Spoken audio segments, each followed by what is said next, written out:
Last lecture में हम लोगों ने Fraunhofer diffraction at double slit काफ़ी डिटेल में डिस्कस किया था। इस लेक्चर में हम लोग देखेंगे कि मिसिंग आर्डर्स क्या होते हैं। डबल स्लिट डिफ्रैक्शन पैटर्न में ऐसा पाया गया कि सर्टेन आर्डर्स इंटरफेरेंस मैक्सिमम क्या होते हैं, मिसिंग होते हैं। उसी को हम लोग डिस्कस करेंगे। आइए डबल स्लिट डिफ्रैक्शन पैटर्न में मिसिंग आर्डर्स क्या होते हैं उसको समझने की कोशिश करते हैं। ऐसा पाया गया कि डबल स्लिट डिफ्रैक्शन पैटर्न में सर्टेन आर्डर इंटरफेरेंस मैक्सिमम जो होते हैं वो मिसिंग होते हैं। उसी को हम लोग बोलते हैं मिसिंग आर्डर्स।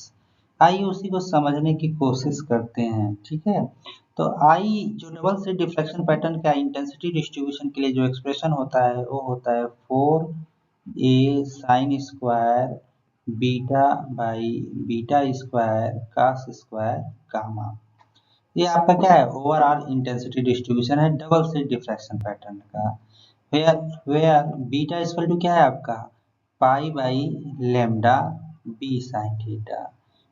बी क्या है, किसी इंडिविजुअल स्लिट की विड्थ है। ठीक है, और गामा का इक्वल टू क्या होता है आपका, pi by lambda D sine theta. D क्या है, दो स्लिट्स के बीच में जो सेपरेशन होता है उसे हम लोग बोलते हैं। जैसे यहाँ पे देखिए, यहाँ ड्रॉ कर रहे हैं, तो जो बी है वो क्या है आपका, ये आपकी बी है। इंडिविजुअल स्लिट की जो विड्थ है वो क्या है, बी। बट ये जो है दो स्लिट के बीच में जो सेपरेशन है उसको हम लोग बोलते हैं क्या, डी।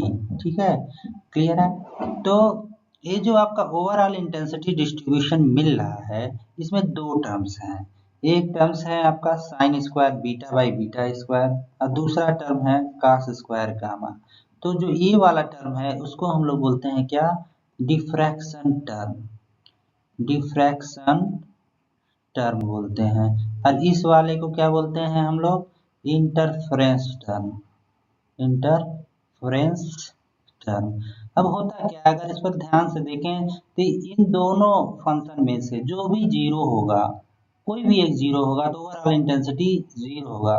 तो होता क्या है कि अगर कहीं पे ये वाला टर्म मिनिमम है, जीरो है, तो वहां पे अगर उस डायरेक्शन पे, उस पोजीशन पे अगर इंटरफेरेंस मैक्सिमम एग्जिस्ट भी करता है तो ओवरऑल इंटेंसिटी डिस्ट्रीब्यूशन जो हम एक्चुअल में देखते हैं उसमें ये वाला ऑर्डर्स मिसिंग होता है। वो इंटरफेरेंस मैक्सिमम मिसिंग होता है, उसी को हम लोग मिसिंग ऑर्डर्स कहते हैं। उसको इस तरह से भी समझ सकते हैं कि इंटरफेरेंस मैक्सिमम का जो डायरेक्शन है, अब हमें यही देखना है ना कि कौन सा इंटरफेरेंस मैक्सिमम जो है मिसिंग है। तो इंटरफेरेंस मैक्सिमम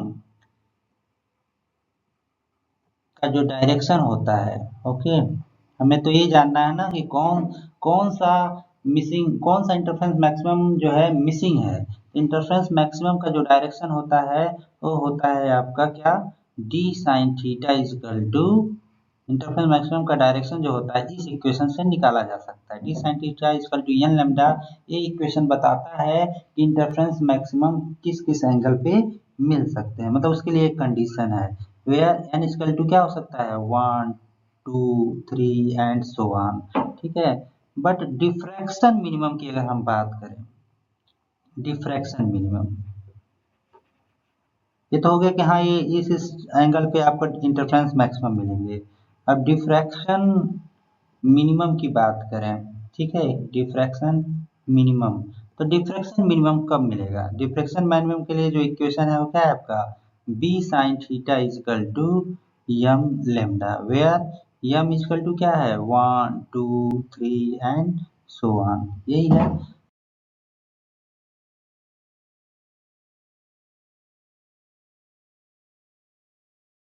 मान लीजिए ये आपका क्या है, इक्वेशन नंबर 1 है और ये क्या है आपका, इक्वेशन नंबर 2 है। तो होता क्या है कि अगर हम ये मान लें कि थीटा जो है डायरेक्शन एक रिप्रेजेंट कर रहा है किसका, nth ऑर्डर इंटरफेरेंस मैक्सिमम का।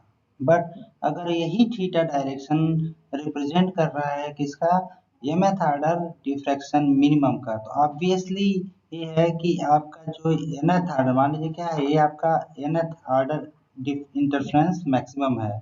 अगर यही जो है nth ऑर्डर इंटरफेरेंस मैक्सिमम अगर आपका mth ऑर्डर डिफ्रैक्शन मिनिमम पे लाई कर रहा है, ये मान लीजिए mth ऑर्डर, तो क्या होगा यहाँ पे डिफ्रैक्शन वाले टर्म की इंटेंसिटी 0 है, but nth order interference maximum की इंटेंसिटी है। बट जब दोनों का जब हम प्रोडक्ट लेते हैं तो ओवरऑल क्या मिलेगा हमें, दोनों का जब हम प्रोडक्ट लेते हैं, जो शुरू वाला इक्वेशन यहाँ देखिए, जब दोनों का प्रोडक्ट लेंगे तो ये वाला टर्म तो है, बट ये वाले टर्म की वैल्यू कितनी है, 0 है, तो आउटपुट में हमें क्या मिलेगा, इंटेंसिटी नहीं मिलेगा। मतलब आपका nth ऑर्डर इंटरफेरेंस मैक्सिमम जो है वो आपकी मिसिंग होगी। ठीक है, तो उसके लिए हम लाइए मैथमेटिकली क्या, कौन से ऑर्डर्स मिसिंग होंगे उसको कैलकुलेट करते हैं। तो मान लीजिए थीटा क्या है, nth ऑर्डर इंटरफेरेंस मैक्सिमम का डायरेक्शन है। अगर यही डायरेक्शन किसी mth ऑर्डर डिफ्रैक्शन मिनिमम की हो तो वो ऑर्डर्स मिसिंग होंगे। तो उसके लिए क्या करेंगे, हम इक्वेशन और 1 और 2 को डिवाइड कर लेते हैं, तो क्या मिलेगा हमें, d by B is equal to मिल जाएगा n बाई m। इक्वेशन 1 और 2 को हमने क्या कर लिया, डिवाइड कर लिया। तो कौन से ऑर्डर्स मिसिंग होंगे, n is equal to D by B multiplied by M. M क्या है, आपका डिफ्रैक्शन मिनिमम का ऑर्डर्स है। ठीक है, कौन कौन से डिफ्रैक्शन मिनिमम आपके हैं, यम इसको क्या बता रहा है, उसी को बता रहा है। यम इक्वल टू 1 ये किसको करस्पॉन्ड बता रहा है, first order diffraction minimum, second order diffraction minimum, इस तरह से।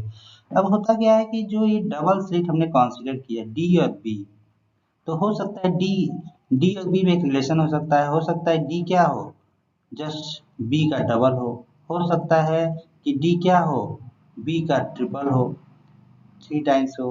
तो कौन से ऑर्डर्स मिसिंग हो, डी की वैल्यू और क्या हो सकती है, डी की वैल्यू मान लीजिए क्या हो सकती है, 4 भी हो सकती है, डी की वैल्यू 5 भी हो सकती है, इनके बीच में भी हो सकती है। तो मान लीजिए केस नंबर वन मान लीजिए डी की वैल्यू कितनी है, डी मतलब दो स्लिट्स के बीच में जो स्पेसिंग है वो इंडिविजुअल स्लिट के विड्थ के मान लीजिए 3 टाइम्स है, मानिए बी के 3 टाइम्स है दोनों स्लिट की स्पेसिंग। तो उस केस में कौन से ऑर्डर्स मिसिंग होंगे, हम लोग इस इक्वेशन जो इक्वेशन नंबर 3 है इससे निकाल सकते हैं। कैसे, डी की वैल्यू यहाँ 3 भी सब्स्टिट्यूट कर दीजिए तो क्या मिलेगा, n इक्वल टू डी की जगह पर लिख सकते हैं 3b divided by b, b से बी कैंसिल हो गया, यम, तो मतलब हमें क्या मिला relation, n equal to 3m। अगर d इक्वल टू 3 भी है तो इसका मतलब क्या है, ये थ्री एम जो है आपका मिसिंग होगा। एम की वैल्यू कहाँ क्या हो सकती है, एम की वैल्यू जो होती है 1 2 3 होती है। तो हमारे कौन कौन से ऑर्डर्स मिसिंग होंगे, n equal to third order missing होगा, सिक्स ऑर्डर मिसिंग होगा और 9th ऑर्डर मिसिंग होगा। कौन से इंटरफेरेंस ऑर्डर्स मिसिंग होंगे उसे हम लोग इस इक्वेशन से, इक्वेशन नंबर 3 से कैलकुलेट कर सकते हैं, जैसा कि अभी हमने एक एग्जांपल से समझाया। तो मान लीजिए केस नंबर 2 है, केस नंबर 2 मान लीजिए क्या है, जो डी है वो क्या हुआ होगा, 4b हो। तब उसमें बताइए कौन से ऑर्डर्स मिसिंग होंगे। तो हम क्या करेंगे, इक्वेशन नंबर 3 का यूज करेंगे, तो डी की जगह पे क्या लिख देंगे, 4b डिवाइडेड बाई क्या है, b है, और यम, b से b कट गया, क्या बचा, यम। मतलब कि इसका मतलब क्या है, कौन से ऑर्डर्स मिसिंग होंगे, n equal to 4m, m की वैल्यू क्या हो सकती है 1 2 3, तो इसका मतलब हो जाएगा 4 8 12, ये ऑर्डर्स मिसिंग होंगे। अगर ये वाला कंडीशन है तो मतलब d इक्वल टू 4b की कंडीशन है, तो हमारे कौन से इंटरफेरेंस ऑर्डर मिसिंग होंगे, n इक्वल टू 4 8 12 ऐसे। अब केस नंबर 3 ले लीजिए, मान लीजिए d इक्वल टू क्या हो, 5b हो। ठीक है, तो उस केस में कौन से ऑर्डर्स मिसिंग होंगे, जो आपके पास उसी इक्वेशन नंबर 3 का यूज करेंगे, हो जाएगा 5b divided by b, m, b से बी कट गया, क्या बचा आपके पास 5m। इसका मतलब m की वैल्यू क्या हो सकती है 1 2 3 समथिंग। कौन से ऑर्डर्स मिसिंग हुए, 5th ऑर्डर, ठीक, 10th order, 15th order, 28th order and so on. ये वाले ऑर्डर्स जो है आपके इंटरफेरेंस मैक्सिमम के मिसिंग होंगे।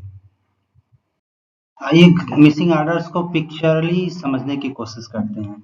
हम लोग जानते हैं कि इसमें दो टर्म्स होते हैं, कौन कौन से, डबल स्लिट डिफ्रैक्शन पैटर्न में दो टर्म्स होते हैं, एक होता है आपका diffraction term sign square beta by beta square, दूसरा होता है आपका इंटरफेरेंस टर्म। और रिजल्टेंट जो होगा वो दोनों का क्या होता है, प्रोडक्ट होता है, sign square beta by beta square और कॉस स्क्वायर गामा का। तो अगर हम प्लॉट करें sign square beta by beta, ये क्या बता रहा है, सिंगल स्लिट डिफ्रैक्शन के पैटर्न्स को बता रहा है। तो कुछ इस तरह का होगा, सेंट्रल मैक्सिमम होंगे, फिर अदर्स मैक्सिमम होंगे, कुछ इस तरह का, ऐसे ही दूसरे साइड में भी होगा। ठीक, अब अगर हम इंटरफ्रेंस वाले टर्म को प्लॉट करें तो हमें क्या मिलेगा, हमें मिलेगा कुछ इस तरह का। ठीक, मतलब एक क्वालिटेटिव केवल है। ठीक, ऐसे मिलेगा, इस तरह का कुछ वेरिएशन मिलेगा। एक रेगुलर इंटरवल पे इंटरफ्रेंस फ्रिंजेस के पोजीशंस हमें मिलेंगे। ठीक है, अब दोनों का जब प्रोडक्ट लेंगे तो क्या मिलेगा, दोनों का प्रोडक्ट लेंगे तो ओवरऑल जो मिलेगा कुछ, मतलब इसके अकॉर्डिंग जो ये वाला जो है ना सिंगल स्लिट वाला, उसके अकॉर्डिंग जो है इंटरफेरेंस मैक्सिमम का इंटेंसिटी मॉडिफाई हो जाएगा। जहाँ दोनों मैक्सिमम होंगे वहाँ आपको मैक्सिमम मिलेगा, बाकी क्या आ जाएगा आपका जीरो मिल जाएगा। तो ये ऐसे